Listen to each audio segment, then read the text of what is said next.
What is up, everybody? I'm NoLucksGiven, and today we are going to look at a game that, honestly, as I sit here right now, I'm not sure what the title and thumbnail of this video is going to be called. You already know, but I don't. And the reason for that is so many sweet things happen in this game. There are some cool polywoggle moments. There is a piggy bank. There are some sweet Mordred plays. Just to tease some of the things that are to come if you were considering clicking off already. But yeah, I'm not sure because this is really a sweet one.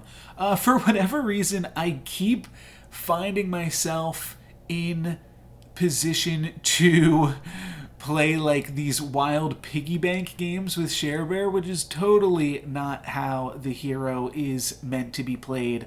But I do think that it's kind of sweet to pick up Baby Dragon. I don't want to pick it up just yet because definitely puts all of our eggs in one basket, but could be nice to grab a tier 2 treasure so early into the game. So next turn we're going to buy the dragon, maybe grab a treasure from it, probably just skipping and just taking, the fact that it's a bigger unit, and then hopefully we can cast this Shard of the Ice Queen on something and then like roll and pick something up or something like that. But we're going to get a few new units in the shop with which to do that. But we're doing Share Bear things to start off, so we're going to win our combat this turn, and there's another pair in the shop already, so we could take the Shepherd Sling as well. Fountain of Youth also not horrible. I really do consider the Shepherd Sling, but I don't want to just play down all of these units. Plus I'm thinking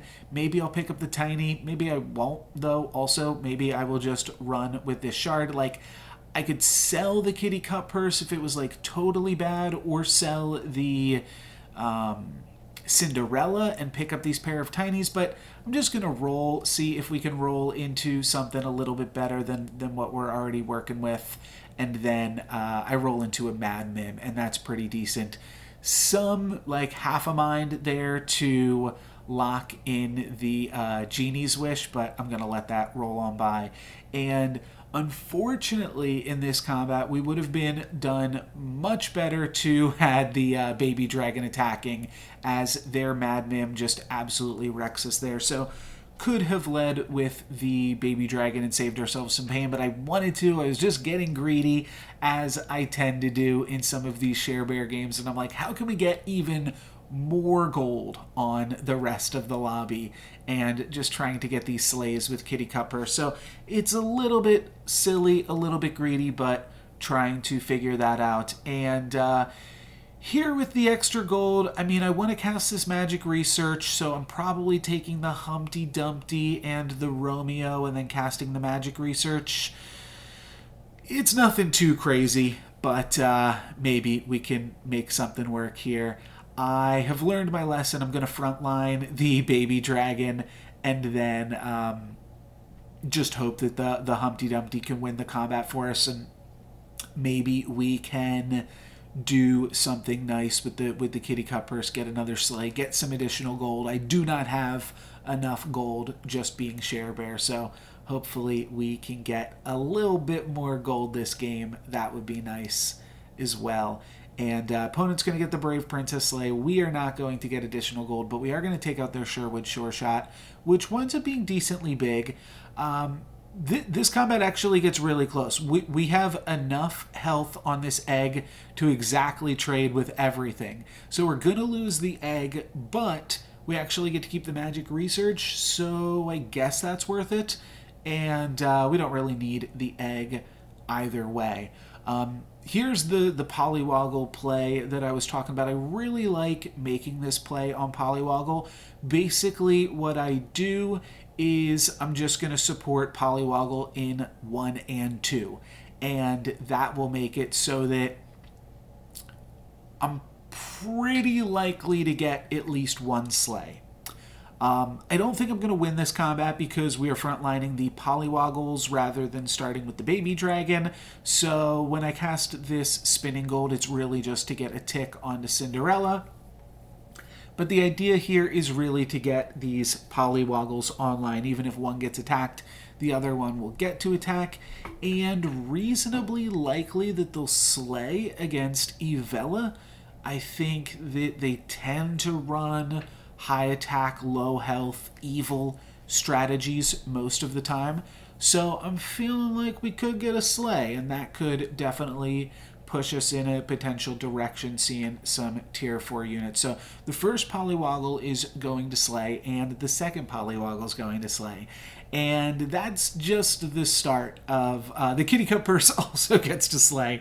And that too is just the start of what I was talking about here, because both of the Polywoggles turn into Grimsouls, which is a little bit crazy and a little bit unbelievable, but believe it, that's what happens. So just looking at some other things we can do in this combat, I'm going to flip over the Sleeping Princess to activate Cinderella. And here's where one of the other things that I was talking about, the Ring of Meteors is silly. It will destroy both of our Grimsouls if we want to get really silly with it. But we've got 5 gold floating right now because of that extra gold that we gained in the last combat. And 5 gold is what you need to make interest on Piggy Bank, right? Yeah. Okay, we're going for it. We're going for Piggy Bank. I already told you we were. So Piggy Bank seems sweet here. We will be taking that and trying to make some other silly stuff happen in this lobby. Right now, our Grimsouls are just 5/1s. They're nothing too crazy. They're basically like Romeo. They're just going to trade with stuff. But they also have Last Breath, gain 1 gold, which obviously isn't the most powerful sleigh in the world. We're going to be looking to replace that with some other sleighs, but yeah, we're getting greedy on this one. We're going to have a ton of gold next turn. We're going to have 8 gold for the turn, 5 gold plus an interest, so 14, plus 1 right there, so 15, plus 1 right there, so 16, and then could have almost got 1 more if we slayed on the doubly. Never lucky, but also never punished, as we are able to tie this combat with our Romeo in the back line there. So pretty incredible stuff. 17 gold. Maybe I said 16. Oh yeah, 1 from Sharebear. So 17 gold for the turn.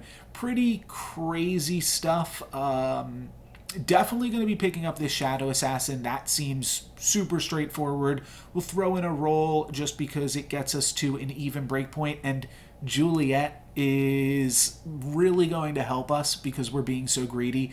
So I will take this Juliet, and now I could sell 3 things to get back up to 10. I do think that that is worth doing, and I'm even going to sell 1 more for the healing potion. I do think that this is worth it as well. Just preserve our life total a little bit. We're being greedy. It's important to, I'm actually going to back up so that I can talk about this, because this is something that I do think is just like overall reasonable Storybook Brawl strategy. You want to be being greedy and playing safe at the same time so that you are mitigating your risk while also giving yourself the potential to do crazy busted things. 1, because the crazy busted things are fun, but 2, because that's how you can actually turn out wins. So I do think that while this is a little bit silly, there's some really sound strategy in here as well, because we're going to be doing some silly stuff, but we are also going to be trying to play some strong stuff too, and that is why we do pick up the Juliet. Juliet's huge, 14-14. That is almost going to give us the capability to win this battle here. If the RNG went a little bit differently, we actually could have, or we could have tied and not taken any damage, which is huge. Lightning Dragon is interesting. That certainly makes you think of Riverwash Mermaid, doesn't it? And we wind up rolling and immediately finding the Riverwash Mermaid. So that is really sweet. I think I'm going to want to find a way to put all of that in because I do want to try to grow this Shadow Assassin. So interesting stuff here to be able to pick that up. Still don't know exactly what we're doing because, again, we're like kind of playing both fields here, with trying to do powerful things and also like trying to do silly things, and then also just trying to like play a coherent board. We're up against the last place player, but I don't want to take them for granted too much, so I'm going to pick up a pair of Awakened Princesses here, really looking for Bad Moon. Bad Moon would be absolutely fantastic. Eye of Ares would be good, but maybe Treasure Map can do something sweet in the future. Shard of the Ice Queen is kind of cool, but I am just going to go for selling Romeo. Could have put the Shard on the Juliet at that point. Maybe that would double up on the... totally blanking on the name of the... of the Medusa. Yeah, totally. Could have wound up doubling up on the Medusa, but none of like this is a perfect example. I'm going a little crazy with this one, but we played just enough to win that combat, while also maximizing the gold and the slays and the scaling, all of that other stuff. So I think we played that combat really, really well. And now again, we are rewarded by getting to play against one of the other last place players in this lobby. So really sweet, going to feed the Kraken to get a little bit more gold for Roland. I do think Riverwash Mermaid is worth picking up the pair of that. Would not mind a tier 6 treasure. That would be really sweet. Do want to pick up Shadow Assassins whenever I see them too. And I'm just going to continue to roll for a little bit longer. Then we actually get the triple on Grimsoul. So I do just have to figure out exactly what our board is going to look like. Do I want to play Shadow Assassin? Do I not? But I do think that Grimsoul is going to be good for us on this board. Pandora's Box is cute because it's so early, but I do think that Ivory Owl is just really good, especially this early, and then we can sell the chicken to get back up to 10 econ. And I like the Ivory Owl for a few different reasons. Like I've been saying, it kind of allows us to play conservative while also playing aggressively, and allows all of those things to work really well together. And we're going to take a ton of damage from these dwarves. This Galahad definitely just put something together. Dwarven Forge on Galahad is really, really cool. So good for my opponent there, able to do something nice. We're going to take a Baba Yaga. Obviously, we have to with this comp, but we need to cut this Ogre Princess because we need to start being strong right now. So that's what we're going to do.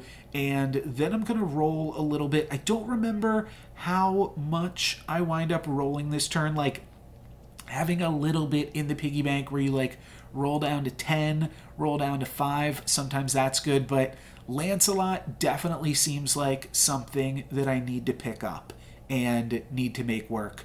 I am honestly actually a little bit surprised that I did not go for the Queen's Grace, but we're going to keep rolling, and we're going to fully roll down and spend all of this piggy bank. And this is kind of a weird treasure for Slay, but we've got 3 princesses and princes on the battlefield right now, so kind of silly. You can see if we had done that Queen's Grace, we would have been a Slay away from Lancelot getting online, but we will settle for this Sugar and Spice. Just trying to, there's a lot in this game of me like repositioning my units and trying to figure that out, and I think I do land on the best configuration here at the end, but it's tough. It's really tough to figure out this configuration. My opponent winds up stealing my Lightning Dragon, which could get really awkward. We're going to get a big Lancelot, and we're going to get that treasure, but then Lightning Dragon gets to take out our Shadow Assassin, and then they steal the Lonely Princess, which is actually great because it means that we don't have to attack into that Rotten Applewood, and this Lance gets to win us the fight there. So I was really, really close with my opponent stealing some things from us, but now we can take a Mimic Chest. And Mimic Chest is great with the Ivory Owl, and we're also done with the Piggy Bank at this point in the game. So this seems absolutely wonderful. We're really just rolling for Baba Yagas and Shadow Assassins, and I guess I'll take a Lightning Dragon too. I see that this grandmother is still at level 5, which is good because it means they're not getting the bonus, but it also means that putting myself up to 7 life points could be the difference maker and could allow us to stay alive. So that is the main reason I buy the XP there. Maybe there's something that we can do once we are level 6. It does kind of waste. It's basically all I wound up doing this entire turn. But I think it is it's going to be pretty beneficial for us. So playing around with some different allotments here. Do I want to go double dragon because maybe dragon is decent if they're planning on like playing some sort of pumpkin comp or something like that? But I mean, it's tough. It's tough. If you know definitively that they're on pumpkins, then I can definitely see just wanting to run the dragons. Turns out they're playing the same thing that we are. We are just a little bit bigger because we've got this Ivory Owl, and also really important here, you can see how important the doubled Sky Castle is, allowing the lands to survive, get additional slays here, and just keep growing. And every time Lance just gets 1 additional slay, that is like compounded the next time, because now Lance is like, it just got a Baba Yaga River Wash Mermaid Lance proc. What is that? That's +8/+8 or something crazy. I don't know. I don't feel like doing the math. But there's an interesting kind of pivot here. I take Ring of Rage and I'm dropping the Sky Castle, and the reason that I'm doing this is because we're changing our composition up slightly. There is a Doom Breath in this shop, which I think we are ahead enough. Again, it's all about how ahead are you so that you can take the more risky plays so that you can get more ahead later. And a Doom Breath Dragon, there's a chance, especially against Pants. There's definitely a chance against Pants. Like, it can just hit 2 ranged units, and then it's getting 2 slays on itself, so it's getting +4/+4 from the River Wash Mermaid, and then all of the sudden it is really strong.